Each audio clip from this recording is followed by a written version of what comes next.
Welcome to my YouTube channel CTET grow competition zone. Friends, मैं Ram sir आप सबों को इस चैनल पे स्वागत करता हूँ।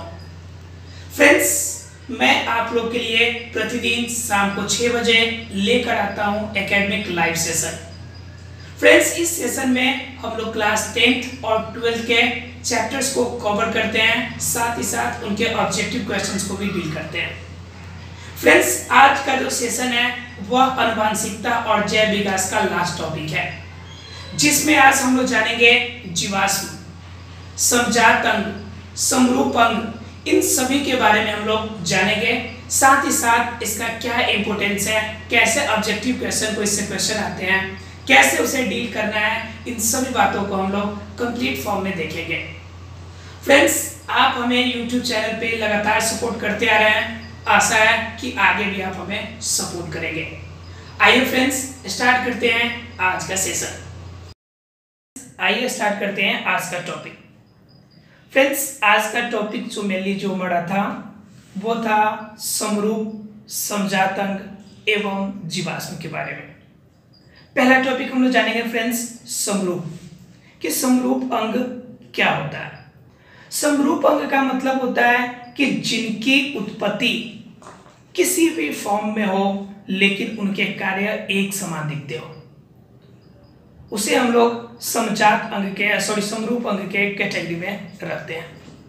समरूप अंगों की अगर एग्जांपल की बात करें फ्रेंड्स, तो समरूप अंग मुख्य रूप से आपके जैसे चमगादड़ हुआ, चमगादड़ के पंख और पंछी के पंख, इस दोनों को अगर आप तुलना करें, जानने की कोशिश करें कि वास्तव में दोनों के कार्य तो एक समान है, क्या इनकी उत्पत्ति एक समान हुई, क्या एक ही तरह के ये दोनों पार्ट हैं, दोनों अंग एक समान हैं, तो बिल्कुल भी आपको दोनों में अंतर दिखाई पड़ेगा।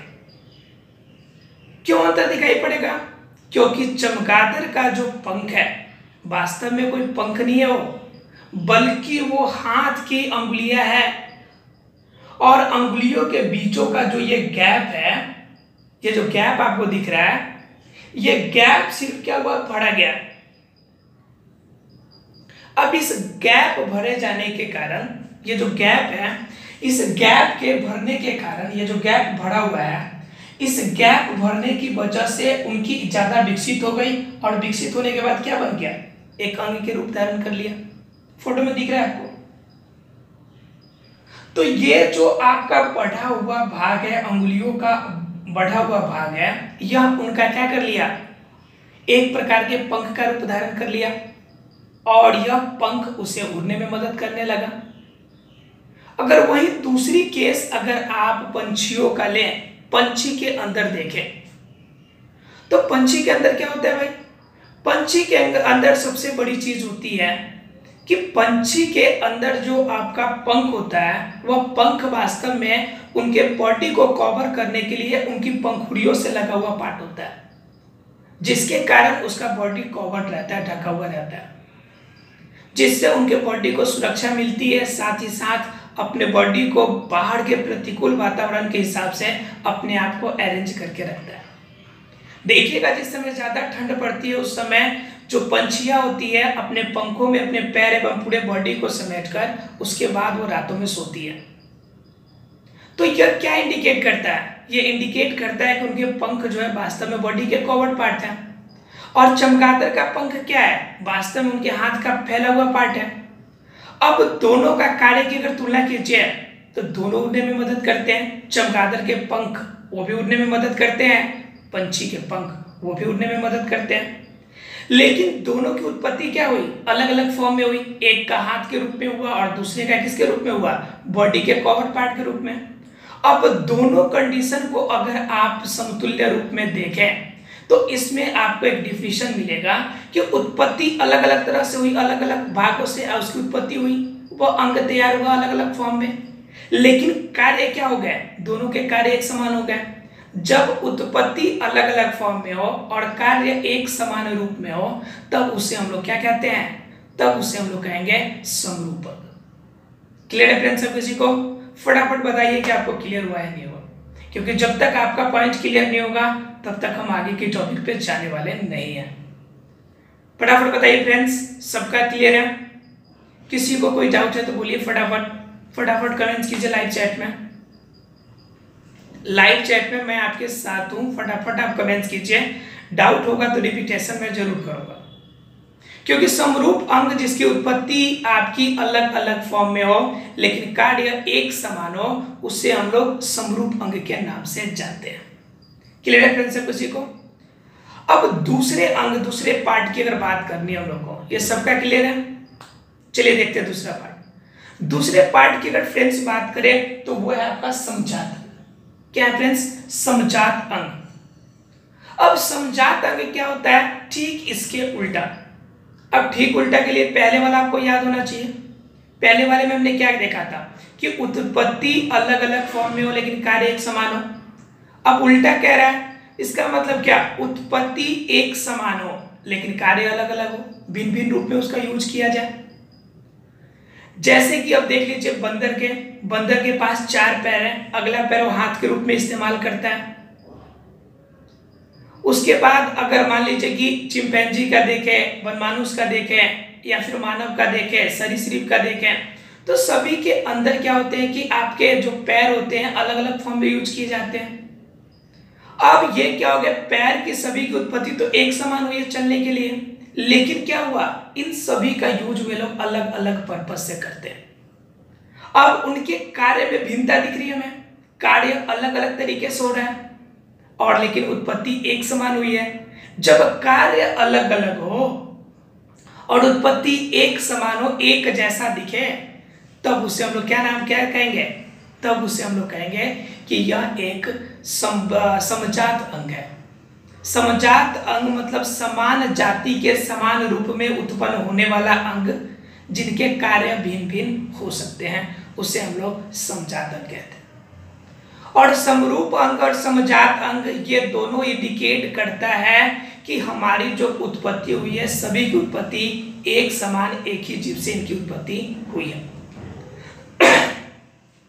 अगर फ्रेंड्स बात करें इनकी उत्पत्ति के अलावा, तो यह जैव विकास का एक सबसे बड़ा सार्थक उदाहरण है।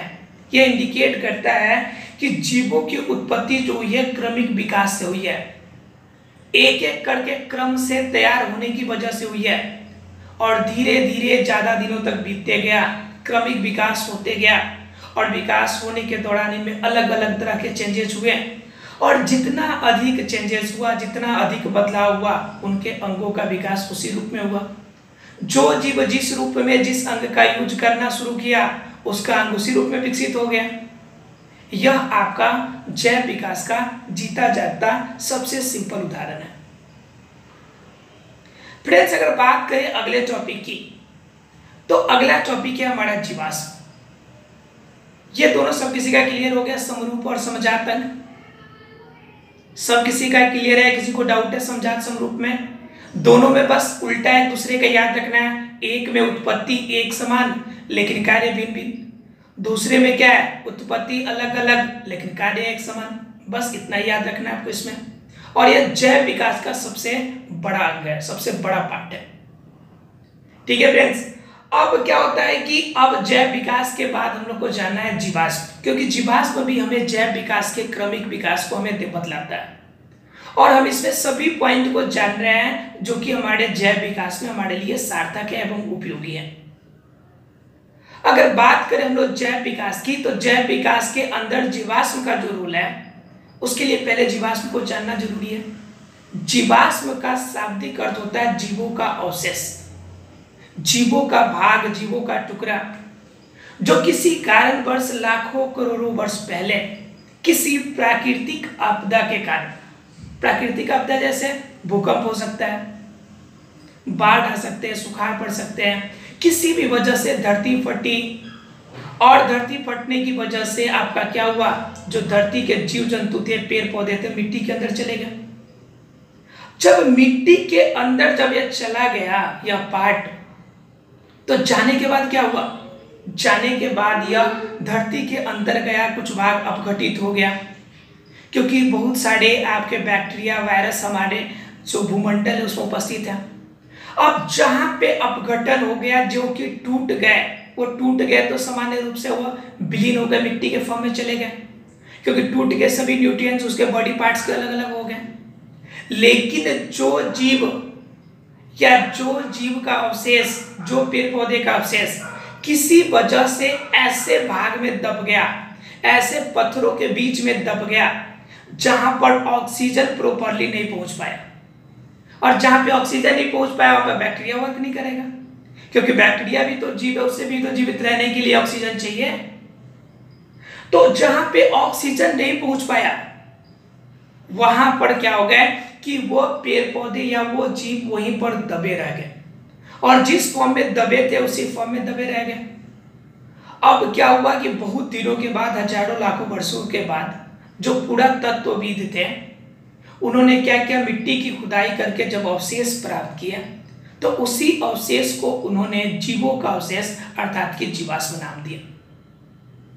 यह जीवाश्म हमें अगर देखना है तो हमें बहुत सारे संग्रहालय में मिलेगा, बहुत सारे वैज्ञानिकों के आपके पास मिलेंगे, क्योंकि इनसे हमें जैव विकास का उदाहरण मिलता है कि पहले के जीव कैसे रहते थे, पहले के जीव किन अंगों का यूज किस फॉर्म में करते थे, क्योंकि उसी के अकॉर्डिंग उनका अंग विकसित था। तो अंगों के अवशेष को हम देख कर पता लगा सकते थे कि पहले के जीव का रहन सहन कैसा था, पहले के लोग कैसे थे और आज के लोग कैसे हैं।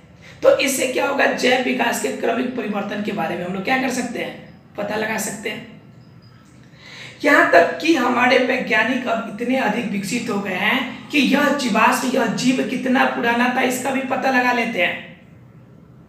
इनका पता लगाने के लिए वो यूज करते हैं कार्बन 14 का मेथड, कार्बन 14। कार्बन 14 काम कैसे करता है, हमने बहुत बार सुना है, आप लोगों ने भी नहीं सुना होगा कि कार्बन 14 मेथड से हम लोग क्या करते हैं, किसी जीवाश्म की आयु प्राप्त करते हैं, किसी जीवों की आयु प्राप्त कर सकते हैं। वास्तव में कार्बन 14 मेथड जो है वह बॉडी के अंदर स्थित कार्बन मॉलिक्यूल का एक मेथड है जिससे हम लोग निकालते हैं। आपके बॉडी में कार्बन के बहुत सारे मॉलिक्यूल अवेलेबल होते हैं, एक फिक्स टाइम में एक आपका लिमिटेड पार्ट में आपका पाया जाता है। अब क्या होता है कि जब कार्बन के मॉलिक्यूल जब जितना पुराना निकालेंगे हम, कार्बन के उतने अधिक मॉलिक्यूल क्या होंगे, आपके टूटे फूटे होंगे, कार्बन के मॉलिक्यूल उतना कम हो गया होगा। तो जितने कार्बन मॉलिक्यूल आपके बॉडी से टूट गए तो उतने साल हम उसे काउंटिंग करके तब पता लगा पाते हैं कि वो कितने साल पुराने हैं। क्लियर है सब किसी को? कार्बन 14 का जो मेथड है वह कार्बन 14 का मेथड ये वर्क करता है कि कोई भी जीव कितना पुराना है इसको पता लगाने के लिए हम क्या करते हैं, हम उसके कार्बन के मॉलिक्यूल्स को काउंट करते हैं कि वह कितना पुराना था, और उसके अकॉर्डिंग हम लोग कार्बन के मॉलिक्यूल को काउंट करके हम पता लगा पाते हैं कि यह जीव कितना पुराना था और किस फॉर्म में पहले रहता था। क्लियर है फ्रेंड्स सब किसी को? तो ये थे हमारे आज के टॉपिक। अब आगे हम लोग देखेंगे ऑब्जेक्टिव क्वेश्चंस। आज फ्रेंड्स ज्यादा ऑब्जेक्टिव क्वेश्चन टच नहीं करेंगे, लेकिन देखते हैं कितना क्वेश्चन टच कर पाते हैं। ये थे आज का कंप्लीट चैप्टर, हमारा समाप्त हो गया ये। अब हम लोग ऑब्जेक्टिव क्वेश्चन को इसके क्रम में देखेंगे। आइए फ्रेंड्स स्टार्ट करते हैं आज का ऑब्जेक्टिव सेशन।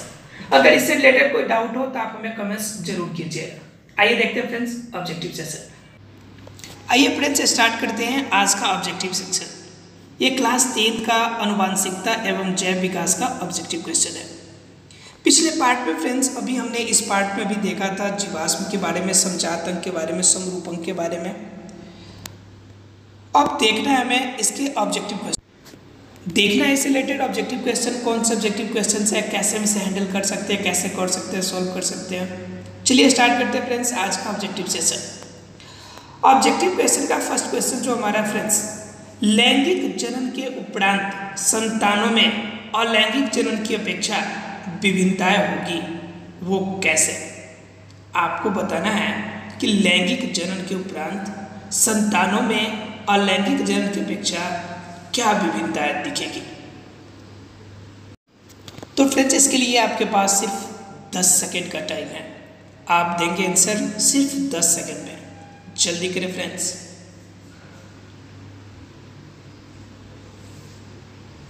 थोड़ा कमेंट्स फास्ट होना चाहिए ताकि मजा आए थोड़ा सा। कह रहे क्वेश्चन, लैंगिक जनन के उपरांत संतानों में लैंगिक जनन की अपेक्षा विभिन्नताएं होगी, कम होगी, अधिक होगी, एक समान होगी, या कोई भी नहीं। चलिए देखते हैं फ्रेंड्स इसकी आंसर, और आंसर है अधिक। अधिक विभिन्नताएं इसमें दिखने वाली है। क्यों दिखेगी? मैंने आपको बताया था कि लैंगिक जनन की जो क्रिया होगी, लैंगिक जनन की क्रिया में आपको विभिन्नता स्पष्ट रूप से आपको दिखाई देगी। विभिन्नता जो होगी स्पष्ट रूप से आपको दिखाई देगी।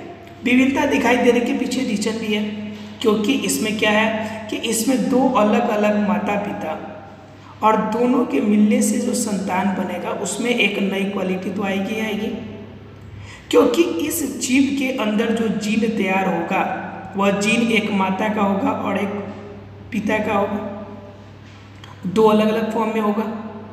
अब इन दोनों के जीन की वजह से हो सकता है कि म्यूटेशन होकर एक नया गुण बन जाए, हो सकता है कि पापा के गुण से मैच करे या फिर मम्मी के गुण से मैच करे, तो इनमें एक नया विभिन्नता तो दिखाई पड़ेगा ही।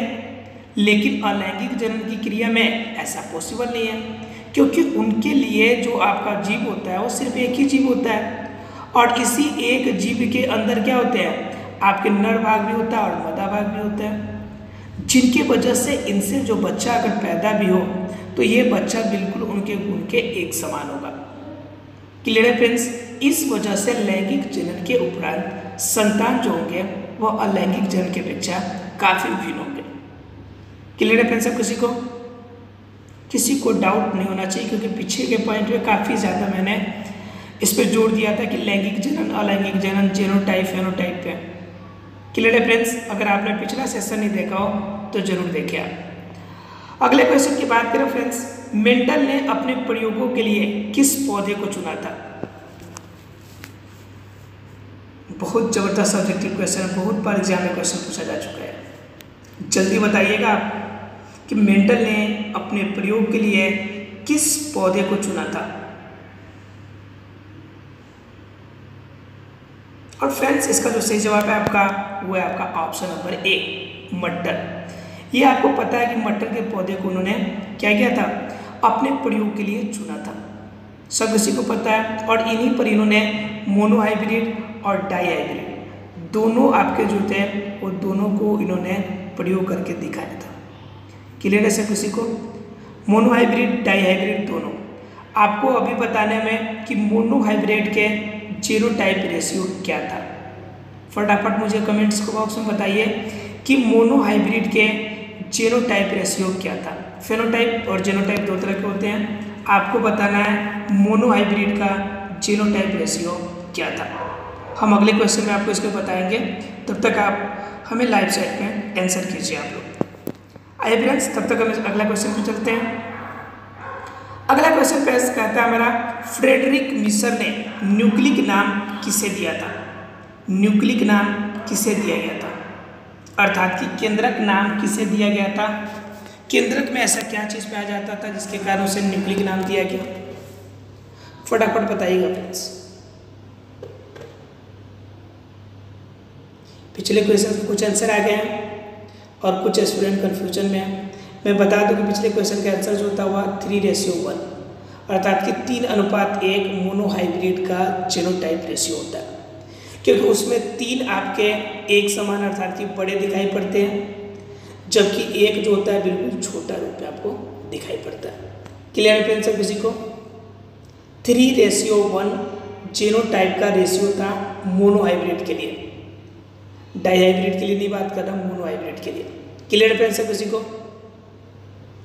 चलिए फटाफट बताइए अब इस क्वेश्चन पे कि फ्रेडरिक मिशर ने न्यूक्लिक अम्ल किसे दिया था, यानी कि नाम क्यों दिया था, किस आधार पे नाम दिया था उन्होंने? और फ्रेंड्स इसका सही जवाब है आपका ऑप्शन नंबर ए, नाभिक अम्ल। अर्थात कि नाभिक अर्थात कि जो आपका सेल है, अर्थात कि ये आपका मान लीजिए कि सेल है और सेल के अंदर ये केंद्रक वाला पार्ट है। अब इस केंद्रक वाले पार्ट में आपका क्या हो गया, नाभिक अम्ल पाया जाता है, और इस अम्ल के कारण इसका नाम क्या रखा था इन्होंने? न्यूक्लिक अम्ल नाम रखा हुआ था, क्योंकि नाभिक का इंग्लिश हो गया आपका न्यूक्लिक, ठीक है फ्रेंड्स, और आपका अम्ल अर्थात उसमें एसिड पाया जाता था। मैंने आपको बताया था कि इसके अंदर आपका न्यूक्लिक एसिड पाया जाता है, डीऑक्सी राइबो न्यूक्लिक एसिड, जिसे हम लोग कहते हैं डीएनए, जिससे हमने आपको बताया था कि डीएनए और इसी के खंड से प्राप्त होता है जीन। और इसके अंदर डीएनए पाया जाता है, अर्थात कि डीऑक्सीराइबो न्यूक्लिक एसिड पाया जाता है। इस वजह से इनका नाम फेडरल मिशन। 2 क्वेश्चन इसे याद कर सकते हैं आप। एक फेडरिक मिशन ने न्यूक्लिक का नाम रखा, और दूसरा क्वेश्चन क्या, किसके वजह से रखा, तो इसके अंदर डीएनए पाया जाता था, अर्थात न्यूक्लिक एसिड पाया जाता था, इसलिए इसका नाम इन्होंने न्यूक्लिक ही रखा था। फटाफट आप लोग कमेंट बॉक्स में एक क्वेश्चन मुझे बताइए कि HNO3 को सामान्य नाम किस नाम से जानते हैं हम लोग। HNO3 को और किस नाम से जानते हैं हम लोग, फटाफट मुझे बताइए। हम अगले क्वेश्चन जाते जाते इसका भी आंसर आपको बताएंगे। आप लोगों से जितना स्टूडेंट आंसर देना चाहते हैं कर सकते हैं आंसर, फटाफट कीजिएगा। HNO3 को और किस नाम से जानते हैं। आइए फ्रेंड्स देखते हैं अगला क्वेश्चन। क्वेश्चन नंबर 4 कहता है, किसने प्रमाण दिया कि जिन गुणसूत्र का भाग है। आपको बताना फ्रेंड्स, किसने प्रमाण दिया कि जिन गुणसूत्र का भाग है, जल्दी बताइए।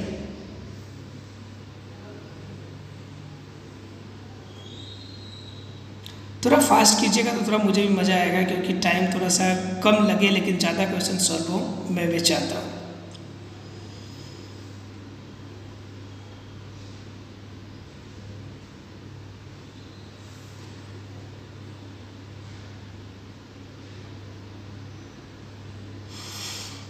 जल्दी बताइए फटाफट, सिर्फ 10 सेकेंड का टाइम है आपके पास। पिछले क्वेश्चंस के भी आंसर आपको करने थे कि मैंने पिछले क्वेश्चन आपसे पूछा था अभी HNO3 को किस नाम से जानते हैं। कुछ क्वेश्चंस के आंसर आए हुए हैं, मैं बता दूं इसका क्या नाम है। HNO3 नाइट्रिक एसिड के फॉर्म में जाना जाता है, नाइट्रिक एसिड के रूप में नाम इसका जाना जाता है। फटाफट बताइए फ्रेंड्स, इस क्वेश्चन का क्वेश्चन नंबर 4 का आंसर क्या होगा। किसने प्रमाण दिया कि जीन भी गुणसूत्र का ही भाग है।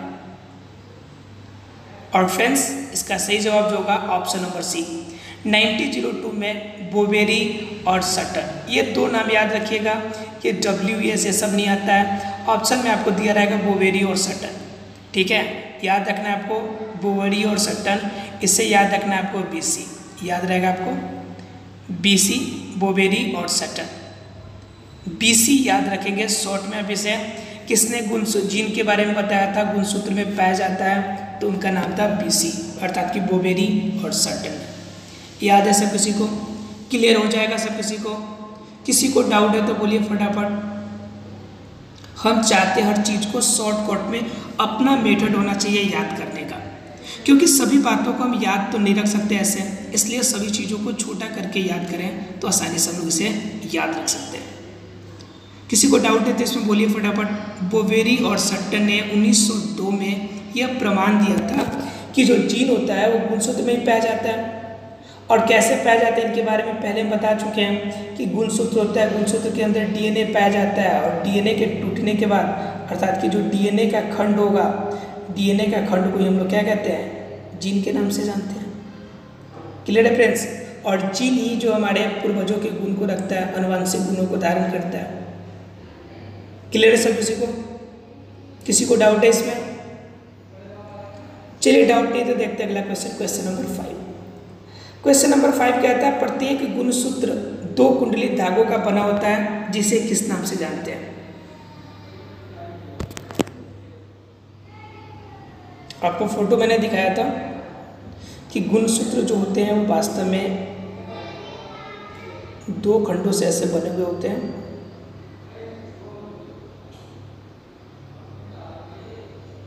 इस फॉर्म में 2 गुणसूत्र 2 भाग करे होते हैं, और इस दोनों भाग को जो कुंडलित भाग होता है, यानी कि गुणसूत्र 2 कुंडलित धागों का बना होता है, और इस धागे, इसके अंदर जो धागा होता है, इस धागे को किस नाम से जानते हैं। जल्दी कीजिए फटाफट फ्रेंड्स।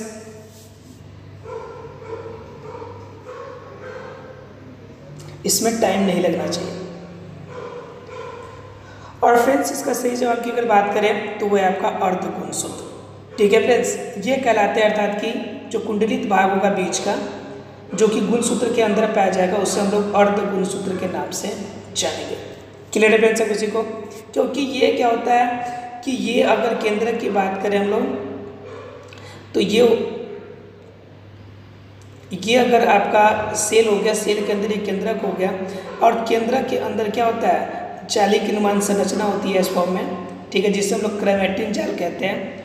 और जब ये क्या होता है, कोशिका विभाजन होती है, अर्थात कि ये कोशिका जब टूटती है इस फॉर्म में 2 कोशिका नहीं बनती है, तो उस कंडीशन में क्या होते हैं कि उस कंडीशन में आपके जो इनके केंद्रक होते हैं, इन दोनों के केंद्रक जो पाए जाएंगे, वह केंद्रक के अंदर, ये जो केंद्रक होगा इन केंद्रक के अंदर आपका नए गुणसूत्र के रूप में आपका क्या होगा, नए क्वालिटी डेवलप होगा। और यह गुणसूत्र जो होगा, इस गुणसूत्र के अंदर धागानुमा जो संरचना होगा वो हमारा कहलाएगा अर्ध गुणसूत्र। क्लियर है फ्रेंड्स किसी को?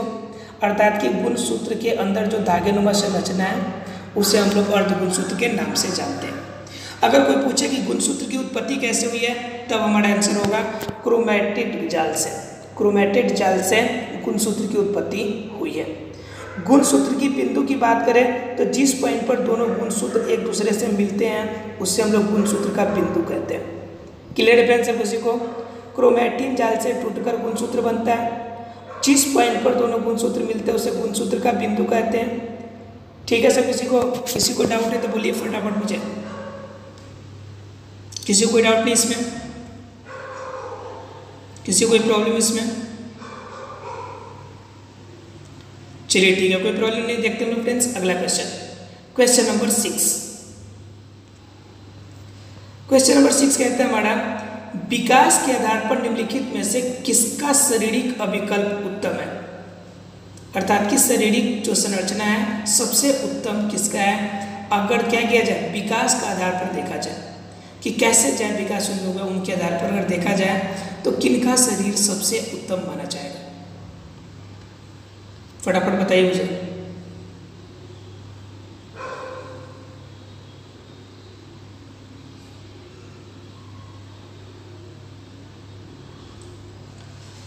जल्दी कीजिए फटाफट। आज क्वेश्चन नंबर 10 तक देखेंगे, बाकी जो 20 क्वेश्चन होंगे वो अगले क्लास में देखेंगे। जल्दी कीजिए फटाफट फ्रेंड्स।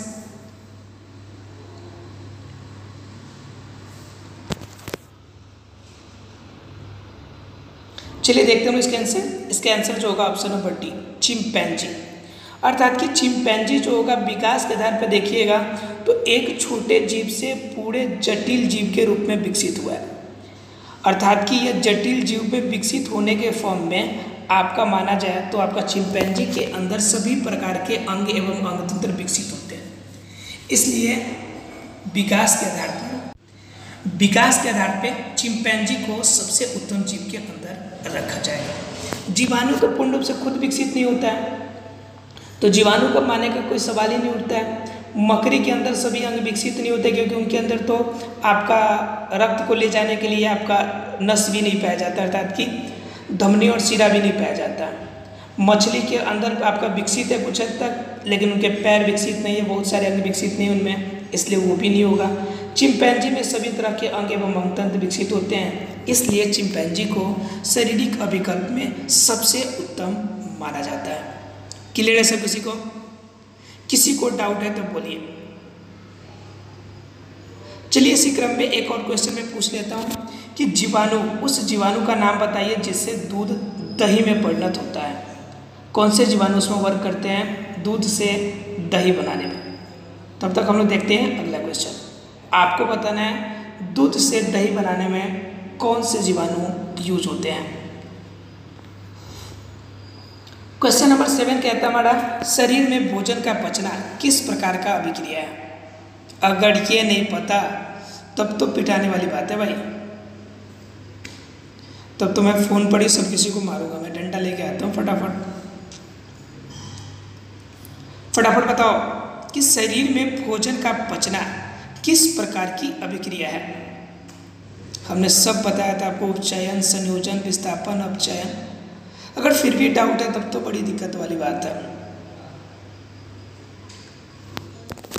फ्रेंड्स इसका जो सही जवाब है आपका ऑप्शन नंबर ए, उपचयन। अपचय और उपचय हमने बताया था आपको। एक कंडीशन में क्या था कि या तो हाइड्रोजन निकलता है या फिर ऑक्सीजन जुड़ता है। दोनों में से कोई भी केस हो, हाइड्रोजन या तो आए या ऑक्सीजन क्या हो जाए, निकल जाए। जब दोनों कंडीशन एक साथ, दोनों में से कोई भी एक बार हो, एक साथ हो, ठीक है, या फिर हाइड्रोजन आपका सिर्फ आ जाए, ऑक्सीजन निकले चाहे नहीं निकले, या फिर ऑक्सीजन निकल जाए हाइड्रोजन आए चाहे नहीं आए, तो वह कंडीशन आपका क्या होता है, अवकरण का क्रिया होता है। अवकरण का मतलब अपचय, ठीक है फ्रेंड्स। और क्या होता है कि दूसरी उपचयन क्रिया कहते हैं उसे, जिसमें ऑक्सीजन बाहर होगा उसे उपचयन, और जिसमें ऑक्सीजन इन करेगा उसे अपचयन, अर्थात कि ऑक्सीकरण और अवकरण। आपके क्लास में ऑक्सीकरण और अवकरण आपने पढ़ा होगा। ऑक्सीकरण का मतलब ऑक्सीजन का आना और अवकरण का मतलब ऑक्सीजन का जाना। इससे हम अपचयन और उपचयन के नाम से भी जानते हैं। क्लियर है फ्रेंड्स किसी को? इसलिए इसका सही आंसर ऑप्शन नंबर है, उपचयन होगा। अगर वही क्वेश्चन रहता कि पचे हुए भोजन का जो हमें एनर्जी प्राप्त होती है, ऊर्जा प्राप्त होती है, तो वह ऊर्जा प्राप्त होने में कौन सी क्रिया यूज होती है, तब हमारा आंसर होता है अपचय। क्योंकि जब हमारा ग्लूकोज तैयार होता है C6H12O6, तो इससे हम लोग जब ऊर्जा के रूप में चाहिए तो ऑक्सीजन के साथ अभिक्रिया कराते हैं, और ऑक्सीजन के साथ अभिक्रिया कराना मतलब अपचयन की क्रिया हो जाए। क्लियर है फ्रेंड्स? किसी को डाउट है तो बोलिए, इसमें कोई डाउट नहीं इसमें? चलिए फ्रेंड्स देखते हैं अगला क्वेश्चन। पीछे हम लोगों ने आपसे एक क्वेश्चन पूछा था, और वो क्वेश्चन आपका था कि आपका दूध से दही बनाने के लिए कौन से जीवाणु का यूज होता है। तो ये सबको पता होगा, लैक्टोबैसिलस होता है, लैक्टोबैसिलस होता है। किसी को डाउट है तो बोलिए इसमें। लैक्टोबैसिलस दूध से दही जमाने में कार्य करता है। देखते फ्रेंड्स अगला क्वेश्चन। अगला क्वेश्चन कहता है निम्न में से कौन बौने पौधे, अर्थात जिनकी हाइट छोटी हो, बौना पौधा बिल्कुल छोटे आकार का, स्मॉल, इसमें कौन होगा, छोटा पौधा कौन होगा?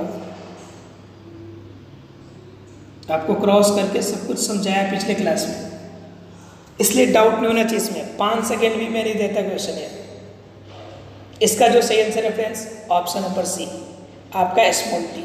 इसमें उन्हें बताया था कि ये दोनों आपको कंप्लीट क्या है, बड़े पौधे, ये दोनों कंप्लीट छोटे पौधे। दोनों में अगर क्रॉस करा दें हम लोग, इसकी क्रॉस कराए इस फॉर्म में,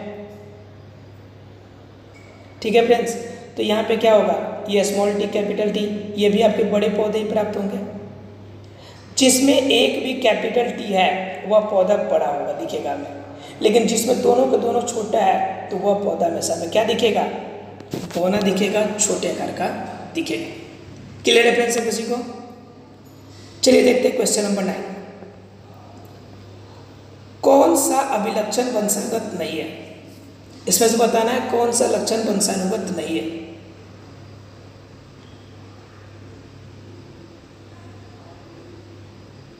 जल्दी बताइए। मैंने बताया था कि फेनोटाइप स्ट्रक्चर में क्या चेंज होता है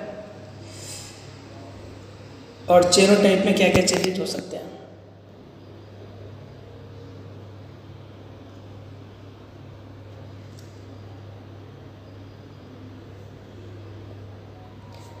फ्रेंड्स अगर इसके सही आंसर की बात करें तो उसका सही आंसर जो है आपका ऑप्शन नंबर बी, चमड़े का रंग। हमने आपको एग्जांपल दिया था कि अगर कोई वेस्ट इंडीज का आदमी है और उसे ले जाकर क्या रखे, स्विट्जरलैंड में रखते हैं, तो स्विट्जरलैंड में जब 10-20 साल 50 साल वो रहेगा तो उसके कलर क्या होंगे, धीरे धीरे साफ हो जाएंगे और गोरा दिखने लगेगा।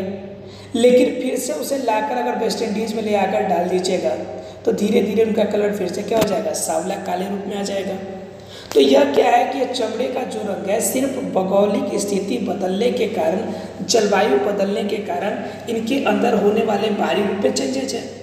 अब बाहरी रूप में चेंजेस सिर्फ जलवायु परिवर्तन के कारण हुआ है, तो इसके वजह से इनके शरीर के अंदर का जीन तो परिणत नहीं हुआ है।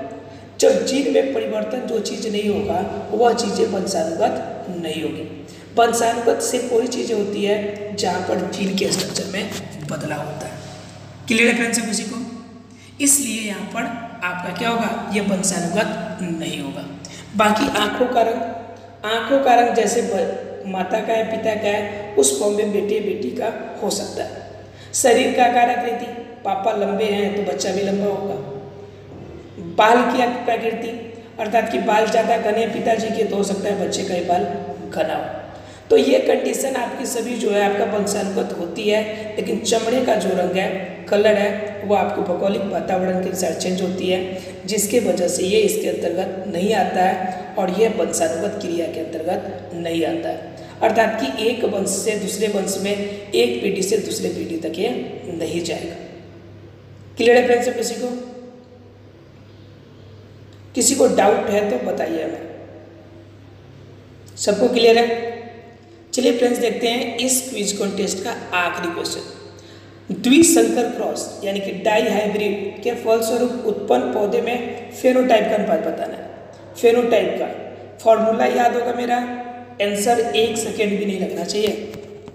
फेनोटाइप का मैंने फॉर्मूला आपको बताया था। डाई हाइब्रिड के फेनोटाइप का मैंने रेशियो निकालने का फॉर्मूला बताया था आपको, एक शॉर्ट मेथड बताया था, जिससे कि आप आसानी से वहां तक पहुंच सकते हैं।